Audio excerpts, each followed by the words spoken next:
I had been staring at the same flickering monitor for 6 hours when the chime went off.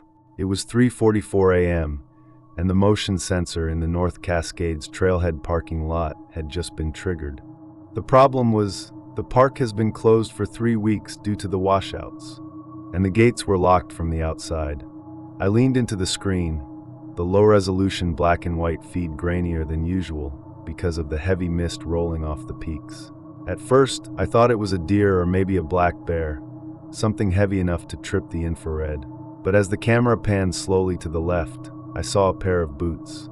Just the boots, standing perfectly still right at the edge of the frame, where the pavement meets the dirt. They weren't moving. They weren't walking toward the visitor center. They were just there. I'm a seasonal caretaker for the Forest Service. During the off-season, especially when the weather gets bad enough to shut down the main access roads, they keep one person up here at the ranger station to make sure the pipes don't freeze, and to keep an eye out for poachers or people looking to cook meth in the backcountry. It's a lonely job, but it pays well, and usually the only thing I have to worry about is the silence. The station is a 2-story cedar building tucked into a grove of Douglas firs. I have a small apartment on the 2nd floor, and the 1st floor is mostly the lobby and the tech room where the radio and camera feeds live. Because of the washouts, I'm basically on an island. The only way in or out is a service road that requires a heavy-duty 4x4, and even then it's a gamble. The camera at the trailhead is about a quarter-mile down the path from where I'm sitting. I watched those boots for 5 minutes. I didn't see a torso, didn't see a face, just those heavy, dark boots. I checked the other cameras. Camera 2 covers the equipment shed. Empty. Camera 3 covers the main gate. Locked, chains intact. Camera 4 covers the rear porch of the station. Nothing but fog. I told myself it was a glitch. These systems are old, and the moisture up here does weird things to the sensors. I sat back in my chair, trying to steady my breathing. The wind was picking up, whistling through the gaps in the window frames. I decided to make some coffee, hoping the caffeine would snap me out of the late-night paranoia. As the pot started to hiss, I looked back at the monitor. The boots were gone. I felt a momentary wave of relief, followed immediately by a sharp spike of adrenaline. If they were gone, it meant they had moved. I started cycling through the feeds again, my hands shaking slightly. Gate, empty. Shed, empty. Trailhead, empty. Then I hit camera 4, the rear porch. There was a wet footprint on the top step. Just one. It was fresh, the edges of the mud still dark and saturated against the wood. My heart started thumping against my ribs. I'm miles from the nearest open road. The gates are locked.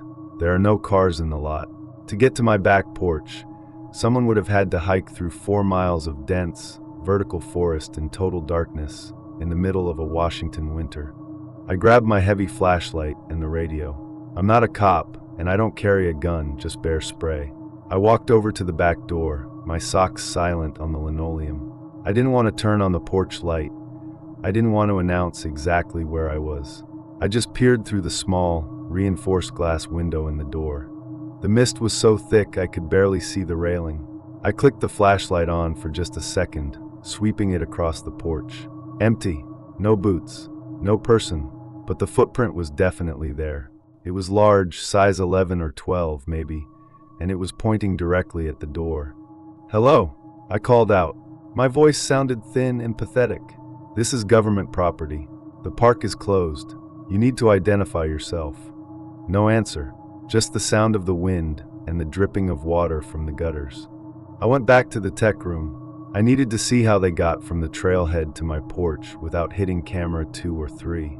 I started rewinding the footage from camera 4. I watched the screen as the timestamp went back. 3:55, 3:50, 3:48. At 3:47 a.m., a figure appeared at the bottom of the porch steps. They didn't walk up. They didn't sneak. They were just there. One frame the stairs were empty. The next, someone was standing on the bottom step. They were wearing a heavy, yellow slicker, the kind fishermen wear, with the hood pulled way up. I couldn't see a face. They stood there for 3 minutes, perfectly still. Then, they took one step up. Just one. They stood on that step for another 2 minutes. Then they reached out and touched the doorknob. My blood turned to ice. In the video, the person didn't try to turn the knob. They just rested their hand on it, like they were feeling the vibration of the house, like they were feeling for me. They stayed like that until 3:54, and then they just walked backward into the fog. They didn't turn around. They just backed away until the darkness swallowed the yellow of the slicker. I locked the internal door leading to the stairs and went up to my living quarters. I checked the locks on every window. I stayed away from the glass. I sat on my bed with the bear spray in my hand, listening. About 20 minutes later, I heard a sound. It wasn't a knock. It was a scraping noise, like someone was taking a fingernail or a key and slowly dragging it across the cedar siding of the house. It started at the corner of the building and moved slowly toward the front. I crept to the front window and peeled back the corner of the curtain. The front of the station has a large gravel turnaround. Under the dull glow of the single security light, I saw him. He was standing in the middle of the gravel. He had his back to me. The yellow slicker was dripping wet, shining like gold under the sodium vapor lamp. He was looking toward the forest. He started moving his head, not a normal look, but a rhythmic, jerky twitch from side to side. Then he stopped. He went completely rigid. Very slowly, he began to turn around. I should have closed the curtain. I should have moved. But I was frozen. As his face came into the light, I realized why the boots looked so strange on the camera. The person in the slicker wasn't wearing them. He was holding them. He had a pair of heavy work boots tied together by the laces, draped around his neck like a scarf. His actual feet were bare, pale, bluish, and covered in mud. His face wasn't some monster's mask.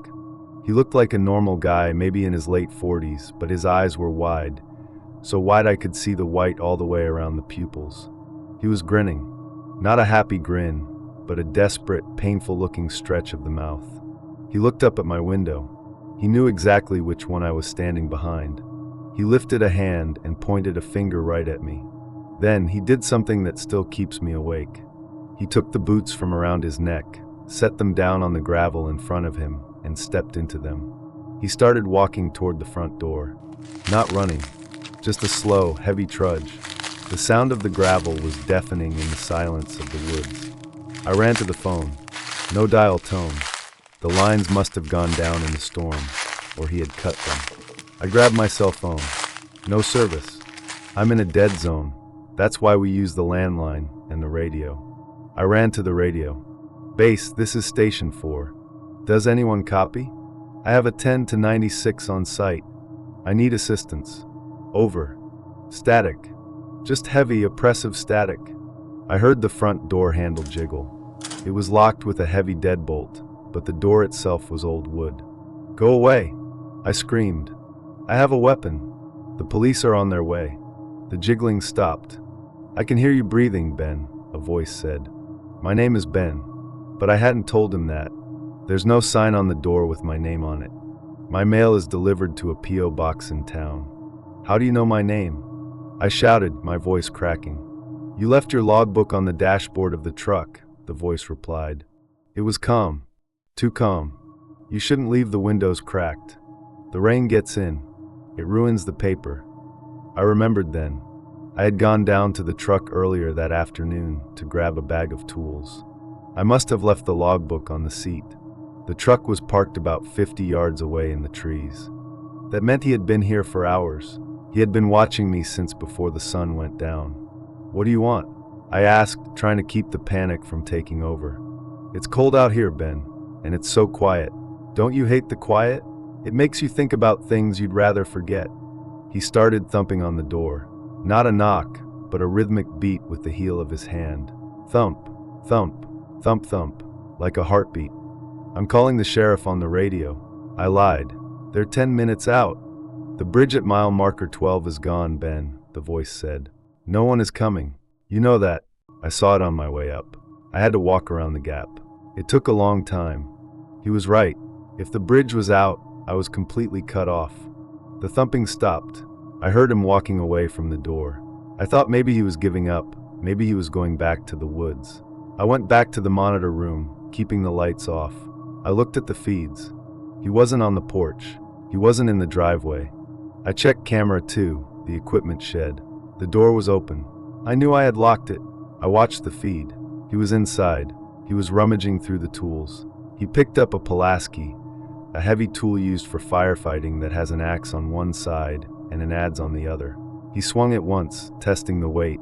Then he looked directly into the camera lens. He reached up and smeared something dark over the glass. The feed went black. One by one, the other cameras went dark. He went to the trailhead. Black. He went to the gate. Black. The only one left was camera 4. My back porch. I watched the screen, praying he wouldn't show up there. My eyes were burning from staring at the pixels. Minutes felt like hours. The silence of the house felt heavy, like it was pressing in on my eardrums. Then, the back porch light came on. I hadn't turned it on. In the yellow glow, I saw the Pulaski blade bite into the wooden frame of the back door. He wasn't trying to be quiet anymore. He was hacking at the wood with a frantic, violent energy. I didn't have a gun. I didn't have a way out. The windows upstairs were too high to jump from without breaking a leg, and the ground below was all jagged rock and frozen mud. I grabbed a heavy fire extinguisher from the hallway and stood at the top of the stairs. I pulled the pin. If he came through that door, I'd spray him and hope it gave me enough time to get past him to the truck. The sound of the axe hitting the door was rhythmic. Crack, splinter, crack. Ben, he shouted over the noise. You ever wonder why they put the station so far away from everything? It's so no one has to hear what happens inside. He laughed. It was a high-pitched, wheezing sound that made the hair on my arms stand up. The door gave way. I heard the wood groan and shatter. I heard his heavy boots step onto the linoleum of the kitchen. I waited at the top of the dark staircase. I could hear him moving around downstairs. He was humming a tune I didn't recognize, something slow and dragging. Ben, where are you, buddy? I brought the boots back. They're dry now. I saw the glow of a flashlight hitting the bottom of the stairs. He was starting to climb. I didn't wait for him to reach the top. I leaned over the railing and discharged the fire extinguisher. The white chemical cloud billowed out, filling the narrow staircase. I heard him cough and stumble. You little prick, he hissed. I didn't give him a second chance. I threw the heavy metal canister down the stairs as hard as I could. I heard it hit something soft, followed by a grunt and the sound of someone falling backward. I bolted, not down the stairs, but out onto the small second-story balcony that's used for weather observations. There's a lightning rod assembly there with a heavy copper grounding wire that runs down the side of the building. It wasn't meant to hold human weight, but I didn't have a choice. I climbed over the railing, gripped the wire and the cedar siding, and slid down. The wire sliced into my palms, but the adrenaline was so high I barely felt it. I hit the ground hard, rolled, and started sprinting toward the trees where my truck was parked.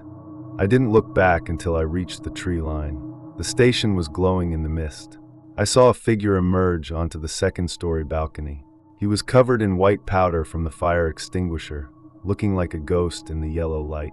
He held the Pulaski high above his head and let out a scream, not of pain, but of pure, unadulterated rage. I reached the truck. My hands were shaking so badly I dropped the keys in the mud. I scrambled for them, sobbing, my breath coming in ragged gasps. I got the door open, dove in, and slammed the lock. I didn't even look to see if he was coming. I cranked the engine. It sputtered. The cold was brutal, but it caught on the second try.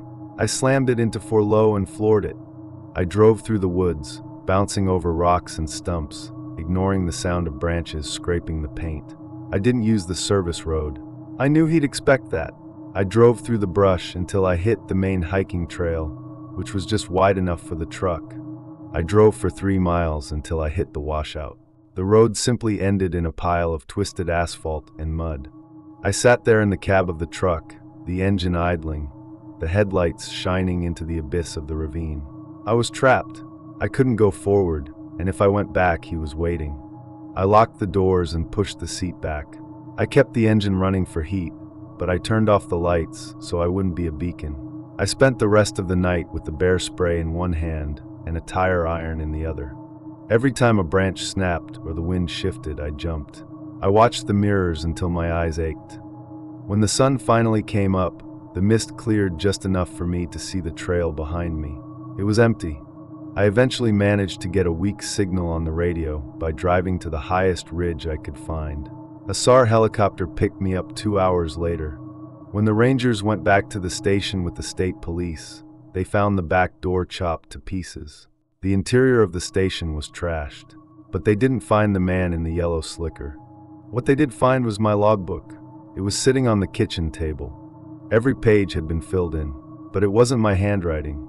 It was a long, looping script that just repeated the same sentence over and over again, covering every inch of the paper.